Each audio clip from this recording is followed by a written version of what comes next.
Hello everyone, welcome to my YouTube channel Chandra Phulara. Friends, आज मैं आपके लिए लेके आई हूँ एमएस वर्ड। तो मेरी इस वीडियो को आप लास्ट तक देखते रहिएगा। पसंद आने पर प्लीज इसे लाइक करें, शेयर करें, सब्सक्राइब करें और बेल आइकन जरूर दबाएं। तो फ्रेंड्स, आज हम एमएस वर्ड में सीखने वाले हैं कुछ नया, और हम आज क्लिपबोर्ड ऑप्शन का यूज करेंगे और साथ साथ में हम कॉपी ऑप्शन का भी यूज करेंगे। तो चलिए, सिखाना क्या है ये हम स्टार्ट करते हैं। तो यहाँ पर एमएस वर्ड ओपन है, और क्योंकि किसी भी चीज को करने के लिए हमें टेक्स्ट चाहिए होता है, तो टेक्स्ट का जो लाना है उसके लिए मैं एक फॉर्मूला बताने वाली हूँ आपको।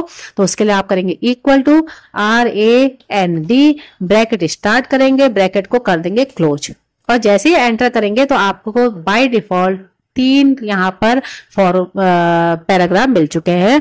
अगर आपको 3 से ज्यादा पैराग्राफ चाहिए तो आप क्या करेंगे, हटा लेते हैं, इसको डेट कर देते हैं, equal to RAND, bracket start, और ब्रैकेट के अंदर आप जितना टाइप करेंगे उतने ही पैराग्राफ आपके पास आ जाएंगे। तो मुझे 5 चाहिए तो मैंने 5 लिख दिया, ब्रैकेट को कर दिया बंद, एंटर करते हैं तो देखिए यहाँ पर 5 पैराग्राफ आ गए। आपको 10 चाहिए आप 10 कर दीजिए, 8 चाहिए तो 8 कर दीजिए।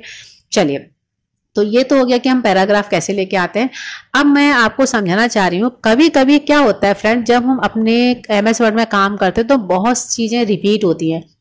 अब रिपीट करते हैं तो हम क्या करते हैं, जैसे ऑन द इंसर्ट टैब है, ये रिपीट हो रहा है बार बार, तो हमारे दिमाग में यही आता है भाई क्यों टाइप करें, इसे हम कॉपी कर लेते हैं और एंटर करके जहां पे भी हमें कर्सर रखना हम इसे पेस्ट कर लेते हैं, और उसके बाद फिर हम अपना काम करना शुरू कर देते हैं। जैसे कि मैंने कुछ भी ऐसे ही टाइप कर दिया तो मैंने अपना काम करना शुरू कर दिया।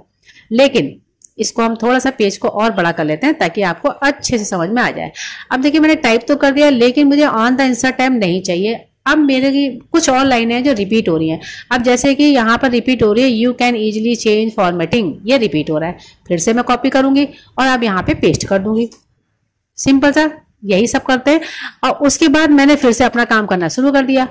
अब उसके बाद ऑन द इंसर्ट टैब फिर से मुझे रिपीट हो रहा है। अब क्या मैं फिर से कॉपी करूंगी, इसको फिर से इसे कॉपी करूंगी और फिर से पेस्ट करूंगी। तो फ्रेंड्स, ऐसे तो हमारा आधा टाइम वेस्ट हो जाएगा और इतनी देर में तो हम उसे टाइप ही कर लेंगे। तो ये प्रॉब्लम को आज मैं आपकी प्रॉब्लम को सॉल्व करने वाली हूँ। वो कैसे, चलिए पेज को पहले फिर थोड़ा सा छोटा कर लेते हैं, और इसके लिए अब हम खोलेंगे क्लिपबोर्ड ऑप्शन। और क्लिपबोर्ड ऑप्शन को खोलने के बाद आपको जो चीज लगता है अपने पैराग्राफ में, जो चीज लग रहा है कि बार बार रिपीट हो रही है, आप उसे कॉपी करते जाइए। आपने उसे कॉपी कर लिया, और कॉपी करने के बाद जैसे आप कॉपी करेंगे तो आपने जिस लाइन को कॉपी किया है, जितने वर्ड्स कॉपी किए हैं, आपकी क्लिपबोर्ड में देखिए यहाँ आ चुके हैं। अब आपको जहां पर इसको पेस्ट करना है आप क्लिक कीजिए, पेस्ट कर दीजिए। देखिए पेस्ट हो चुका है, और उसके आगे आपको काम करना है, आप अपना काम कीजिए। देखिए मैं पैराग्राफ फिर से लेके आती हूँ, RAND, और bracket start, bracket close, enter करती हूँ। इतने पैराग्राफ और आगे देखिए। अब मुझे कुछ और रिपीट करना था, यानी कि मुझे ये वाला पैराग्राफ ही पूरा रिपीट करना है। तो मैं क्यों टाइप करूं, क्यों कॉपी पेस्ट करूं, उसे हम कहते हैं कॉपी, और कॉपी करके यहाँ हमने रख लिया है। अब देखिए मैंने यहाँ रख लिया ना। अब ऑन द इंसर्ट टैब भी कॉपी करके क्लिपबोर्ड में आ चुका है, और यू कैन इजिली चेंज ये भी आपका आ गया, यानी कि वाला पैराग्राफ भी आ गया। लेकिन मुझे लगता है कि यहाँ पे कुछ वर्ड्स ऐसे हैं जो बार बार रिपीट हो रहे हैं। जैसे डॉक्यूमेंट बार बार रिपीट हो रहा है, मैंने डॉक्यूमेंट को क्या किया, कॉपी करा और क्लिपबोर्ड में रख लिया, यानी क्लिपबोर्ड में वो सेव हो गया। बाय डिफॉल्ट हो जाता है, इसे आप ओपन करके रखेंगे तभी होगा, अदरवाइज नहीं होगा। अब मुझे बार बार ऐसा लग रहा है कि इसमें यू कैन इजिली बार बार हो रहा है, तो यू कैन इजिली कोई भी हम कर लेते हैं, you can easily change the formatting, ये भी रिपीट हो रहा है, इसको भी हमने कॉपी करके रख लिया। ये देखिए मैंने कॉपी करके यहाँ रख लिया। अब इसका फायदा क्या है कि आप आगे चल के जब अपना काम कर रहे होते हो और आपको लगता है कि मेरे को फिर से हेडिंग टाइप करनी है ऑन द इंसर्ट टैब, कुछ मत कीजिए, क्लिपबोर्ड में आइए, क्लिक कर दीजिए। देखिए आपका आ गया, बस अपना काम करना फिर से आप शुरू कर दीजिए। अब उसको आप, इसके बाद आपको लगता है कि डॉक्यूमेंट वर्ड आ रहा है, क्लिक कीजिए, टाइप करना शुरू कर दीजिए। उसके बाद आपको लगा यू कैन इजिली आ रहा है, टाइप करना शुरू कर दीजिए। उसके बाद लगता है आपको पैराग्राफ आ रहा है, यहाँ से ले लीजिए।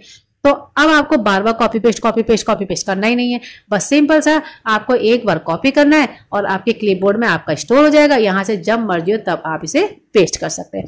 तो इससे क्या होगा कि आपका टाइम बचेगा और काम आपका फास्ट होगा। जो काम आप कॉपी पेस्ट बार बार कॉपी पेस्ट करने में टाइम वेस्ट करेंगे, वो आपका काम बहुत ही इजी हो जाएगा।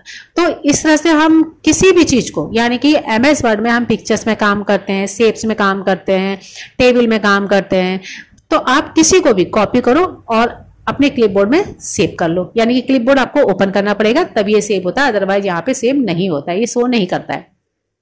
और इसको जब मर्जी तब आप इसका यूज कर लो। अब इसका फायदा क्या है क्लिपबोर्ड का, देखिए इस फाइल को मैं बंद कर दे रही हूँ, कंट्रोल पर डब्ल्यू से मैं इसे नो करके बंद कर दे रही हूँ। अब मुझे एक नई फाइल चाहिए तो कंट्रोल प्लस एन करके मैं यहाँ पे एक नई फाइल खोल लेती हूँ, बाहर क्लिक कर देते हैं, कंट्रोल प्लस एन करते हैं, एक नई फाइल खोल लेते हैं। तो देखिए ये सब चीज आपको यहाँ पे ऐसे ही मिलेगा, आप कोई भी फाइल में काम कीजिए आपको ये सब यहाँ मिलेगा। लेकिन कॉपी करा हुआ जो होता है, जो हम क्लिपबोर्ड में सेव नहीं करते हैं, कॉपी करा हुआ इस सॉफ्टवेयर को बंद करने के बाद वर्क नहीं करता है। तो इस चीज का आपको ध्यान रखना है और अपने क्लिपबोर्ड का बहुत अच्छे से यूज करना है। तो मिलती हूँ आपसे एक नई वीडियो के साथ, एक नई जानकारी के साथ। तब तक के लिए thanks, bye bye, take care.